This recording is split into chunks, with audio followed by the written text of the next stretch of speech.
নমস্কার, তোমাদের সবাইকে সানাস স্মাইল এডুকেশন সেন্টারে স্বাগত জানিয়ে আজকের ক্লাসটি শুরু করছি। আজকে তোমাদের সঙ্গে আলোচনা করব তোমরা যারা নবম শ্রেণীর সেকেন্ড ইউনিট টেস্ট পরীক্ষা দেবে তোমাদের জন্য রায় ও মার্টিন প্রশ্ন বিচিত্রা থেকে আজকে সমাধান করে দেখাবো নবম শ্রেণীর ইতিহাস বিষয়ে মডেল নাম্বার 7 অর্থাৎ 7 নম্বর স্কুলের যে সমস্ত ছোট ও বড় প্রশ্নগুলি আছে তার সমস্ত প্রশ্নের উত্তরের সমাধান করে দেখাবো। চলো দেরি না করে মূল বিষয়ে যাওয়া যাক। প্রথমে দেখো একে আছে সঠিক উত্তরটি নির্বাচন করো। এক দাগে আছে ভিয়েনা সম্মেলনে প্রাশিয়ার প্রতিনিধি ছিলেন, সঠিক উত্তর হবে তৃতীয় ফ্রেডারিক উইলিয়াম, অপশন ডি। দুয়ে দেখো কার্লসবার্গ ডিক্রি জারি করেন, সঠিক উত্তর হবে মেটারনিক, অপশন বি। তিনে দেখো রক্ত ও লৌহ নীতি ছিল, সঠিক উত্তর হবে বিসমার্কের, অপশন সি। পরবর্তী দেখো 4 দাগের সমাজতন্ত্রের বাইবেল বলে অভিহিত করা হয়, সঠিক উত্তর হবে communist manifesto K, option A. পরবর্তী দেখো 5 দাগের শিল্প বিপ্লব কথাটি সর্বপ্রথম ব্যবহার করেন, সঠিক উত্তর হবে অগাস্তে ব্ল্যাঙ্কি, অপশন ডি। পরবর্তী দেখো 6 দাগের ইউরোপের রুগ্ন মানুষ সঠিক বলা হয় তুরস্ককে, অপশন সি। 7 দাগ দেখো কোন রুশ জার আধুনিক রাশিয়ার জনক নামে পরিচিত, সঠিক উত্তর হবে Peter the great, option A. 8 দেখো রাশিয়ার আইনসভার নাম ছিল, সঠিক উত্তর হবে ডুমা, অপশন ডি। পরবর্তী দেখো বিভাগ ক্ষয়ের কি আছে, বিভাগ ক্ষয়ে দেখো 2 এর এ একটি সম্পূর্ণ বাক্যে উত্তর দাও। এক জায়গায় আছে ভিয়েনা সম্মেলন কবে অনুষ্ঠিত হয়েছিল, উত্তরটা হবে 1815 খ্রিস্টাব্দে। দিয়ে দেখো ত্রিশক্তি আতত কাদের মধ্যে গঠিত হয়েছিল, উত্তরটা হবে 1882 খ্রিস্টাব্দে ইংল্যান্ড, ফ্রান্স ও রাশিয়ার মধ্যে। আরো একবার বলি 1882 খ্রিস্টাব্দে ইংল্যান্ড, ফ্রান্স ও রাশিয়ার মধ্যে, সালটাও দিয়ে দিলাম। 3 দাগ দেখো কি আছে মেটারনিখের যুগ এর সময়কালটা উল্লেখ করো, উত্তরটা লিখবে 1815 থেকে 1848 সালকে মেটারনিখের যুগ বলা হয়। পরবর্তী প্রশ্ন দেখো বি দাগের সত্য মিথ্যা।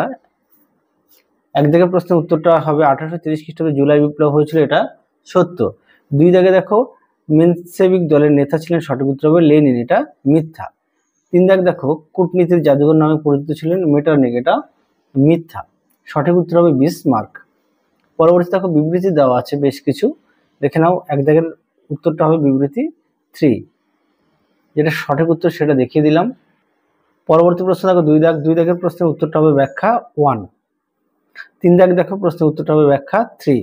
পরবর্তী দেখো বিভাগ গয়ের প্রশ্ন কি আছে, 3 দাগের 2-3টি বাক্যে উত্তর দাও। একে আছে ম্যাথসিনি ইয়ং ইটালি দলের লক্ষ্য কি ছিল, দেখো উত্তর দেখে নাও। প্রশ্ন উত্তরটা তোমরা এখান থেকে লিখবে, এখান থেকে এই পর্যন্ত লিখবে, এই পর্যন্ত লিখবে। পরবর্তী প্রশ্ন দেখো 2 দাগের জোলভেরাইন কি, দেখে নাও প্রশ্ন উত্তর। তার আগে বলি তোমাদের আগের ভিডিওতে আমরা নবম শ্রেণীর সমস্ত বিষয়ের সাজেশন দেওয়া আছে, তোমরা যারা এখনো দেখোনি সাজেশনটি তোমরা দেখে নিও, আশা করি দেখলে তোমরা খুবই উপকৃত পাবে। দেখে নাও প্রশ্ন উত্তরটি তোমরা এখান থেকে এই পর্যন্ত লিখবে, দেখে নাও এখান থেকে এই পর্যন্ত লিখবে।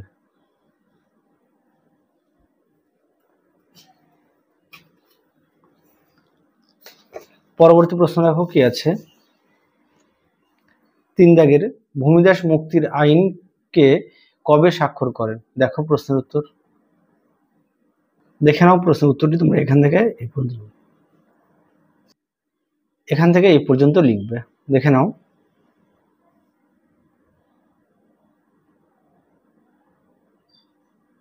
পরবর্তী প্রশ্ন দেখো 4 দাগের ইয়ং ফরাসি তোষণ নীতি কাকে বলে, দেখো প্রশ্নের উত্তর দেখে নাও। উত্তরটি তোমরা এখান থেকে এই পর্যন্ত লিখবে। আরো একবার বলি তোমাদের আগের ভিডিওতে আমরা সেকেন্ড ইউনিট টেস্টের সমস্ত বিষয়ের সাজেশন দেওয়া আছে, তোমরা যারা এখনো দেখোনি আমাদের প্লে লিস্টে গেলে পেয়ে যাবে। পরবর্তী দেখো 5 দাগের শিল্প বিপ্লব বলতে কি বোঝায়, দেখো প্রশ্ন উত্তর দেখে নাও। প্রশ্নের উত্তরটি তোমরা এখান থেকে লিখবে, এই পর্যন্ত লিখবে। পরবর্তী প্রশ্ন দেখো দেখাবো বিভাগ ঘয়ের প্রশ্ন কি আছে। একে আছে ভিয়েনা সম্মেলনে গৃহীত নীতিগুলি কি ছিল, দেখো প্রশ্ন উত্তর। প্রশ্ন মান হচ্ছে 4, দেখে নাও প্রশ্ন উত্তর।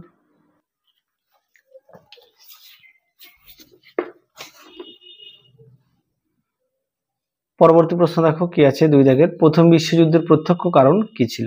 দেখো প্রশ্ন উত্তর, দেখে নাও প্রশ্ন উত্তরটি সুন্দর করে দেওয়া আছে, দেখে নাও। তোমাদের আগের ভিডিওতে সাজেশন দেওয়া আছে, তোমরা যারা এখনো দেখোনি সাজেশনটি আমাদের প্লে লিস্টে গেলে পেয়ে যাবে।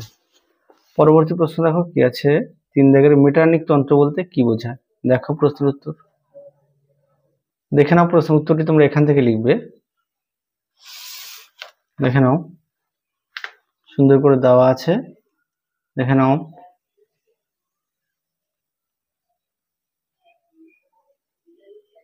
এই পর্যন্ত লিখবে। পরবর্তী প্রশ্ন দেখো বিভাগ উময়ের কি আছে, 5-এর 15-16টি বাক্যে উত্তর যে কোনো একটি। একে আছে ইংল্যান্ডে শিল্প বিপ্লব হওয়ার কারণ কি ছিল? দেখো প্রশ্ন উত্তর, দেখে নাও প্রশ্ন উত্তরটি, তোমরা অবশ্যই পয়েন্ট দিয়ে লিখবে। প্রশ্নটা গুরুত্বপূর্ণ প্রশ্ন, এই প্রশ্নটা তোমাদের সাজেশনে দেওয়া আছে, তোমরা অবশ্যই ভালো করে পড়ে নিয়ে লিখবে। যাদের বই আছে অবশ্যই বই থেকে পড়ে নিয়ে লিখবে, যাদের বই নেই তোমরা একটু খাতায় লিখে নিয়ে পড়বে। দেখে নাও,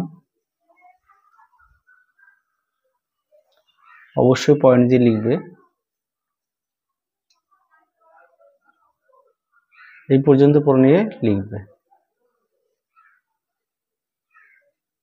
পরবর্তী প্রশ্ন দেখো 2 দাগের, বিসমার্কের নেতৃত্বে জার্মানি কিভাবে ঐক্যবদ্ধ হয়? দেখো প্রশ্ন উত্তর, দেখে নাও প্রশ্ন উত্তর,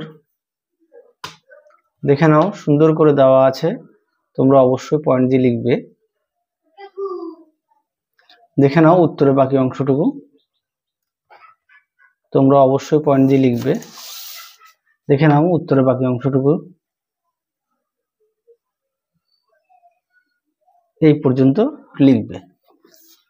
পরবর্তী প্রশ্ন দেখো 3 দাগের, জার্মানিতে নাৎসিবাদের শক্তির উত্থান কিভাবে হয়েছিল? দেখো প্রশ্ন উত্তর, দেখে নাও প্রশ্ন উত্তরটি তোমরা এখান থেকে লিখবে। আর তোমাদের আগের ভিডিওতে আমরা সাজেশন দেওয়া আছে, তোমরা যারা এখনো দেখোনি আমাদের প্লে লিস্টে গেলে সাজেশনটা পেয়ে যাবে।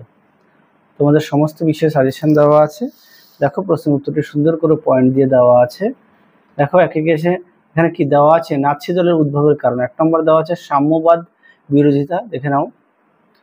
তারপরে দেওয়া আছে 2 ইহুদি বিরোধিতা, 3 আছে বিশিষ্টদের সমর্থন, 4 আছে নাৎসি দলের কর্মসূচি, 5 আছে জনমত গঠন, 6 আছে হিটলারের অভাব। আশা করি দেখে নিয়েছো।